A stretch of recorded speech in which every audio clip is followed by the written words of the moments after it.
Hey guys! So, sorry I missed VEDA yesterday. I had a nice friend family day. God, my hair looks crazy. I had a nice friend family day. I hung out with my family and then I went bowling with one of my best friends and he just beat me really hard. He just like demolished me in bowling. And I watched a basketball game and I just was like chilling. So I didn't do a video, but today's video is going to be really fun because I'm talking about a book that I read, a book I really loved, and I'm really excited because I haven't been reading a lot of stuff that I've been loving lately. I've been reading a lot of stuff that I've liked or have really not liked, i.e. Red Queen. So, and it's also a YA book that I really liked, which is really nice because I haven't read a lot of YA recently that I've liked. And I absolutely love this book. And if you follow me on Goodreads and Twitter, you're probably already going to know what the book is. Or if you just watched my last video, whatever, or the one before that, whatever. Anyway, Since You've Been Gone by Morgan Matson.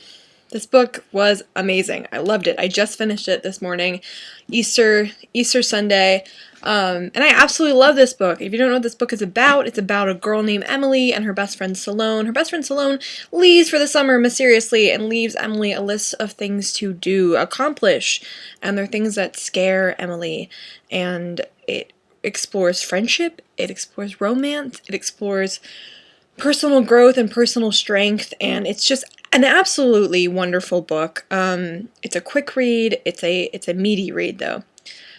Let's talk about the characters. Emily was amazing. I loved Emily. After reading the flatness of What's-Her-Face from Red Queen, it was so nice to read a complex young female character in Emily. Emily was awkward, and she was sort of weird, and she was funny, and she was sarcastic, and she was kind, and she was a real person. I felt like I knew Emily. I felt like Emily and I could be friends. I felt a lot like Emily in a lot of ways. There's a lot of parts of Emily that reminded me of myself. I have this big personality that you guys see, and this personality that's goofy and silly, and I'm a lot like that, but I'm also like a giant scaredy cat. So, and someone who loves following the rules and never really stepping outside of her comfort zone. So, Emily was such an inspirational character. I mean, my last video was about inspirational books, and Emily was such an inspirational character in the way that she overcame those fears and overcame those blocks that she put up for herself to do things. Frank, the main male love interest, was absolutely wonderful. Frank was really respectful, and he was really honest, and he felt really real.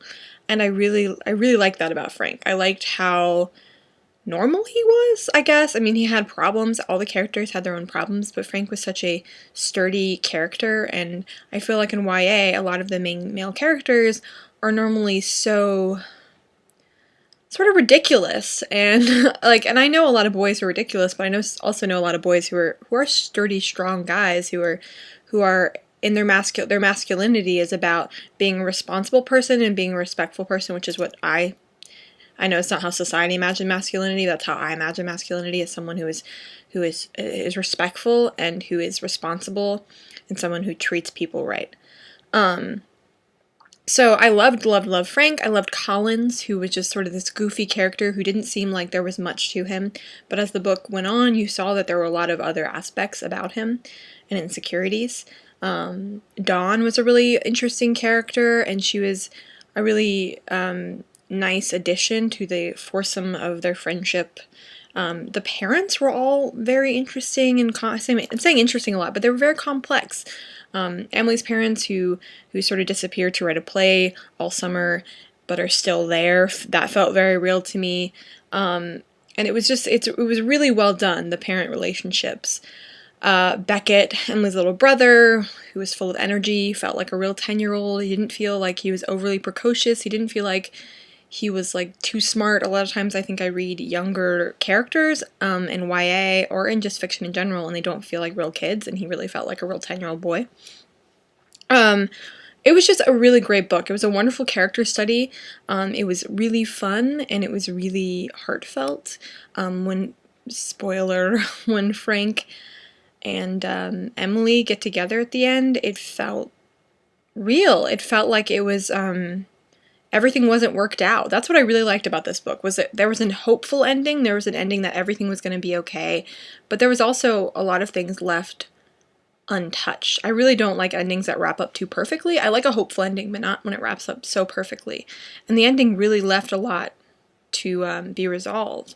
You know, I felt like Emily and Frank were going to make it and they were going to date and be happy, but you didn't know if Dawn and Collins and Emily were all going to be friends again. You didn't know how Emily was going to get on. You didn't know a lot of things, and I think that made it feel really realistic, especially.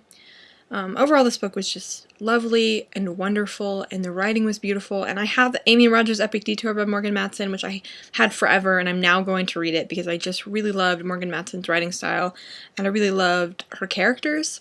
Finally, I want to end on Emily and Salone. Emily and Salone was such a real friendship. I feel like I read a lot of YA where girls are best friends, and it doesn't feel like they're best friends. Not really. It feels like they're just sort of friends, and they're just sort of, their friendship is there so that the main character can have friends, you know what I mean? I have a best friend named Madeline who is my whole world. She's my rock, and this book really reminded me of how I would feel if Madeline left me and didn't tell me where she was going, or vice versa. And it felt so realistic and felt so honest, and I really loved that.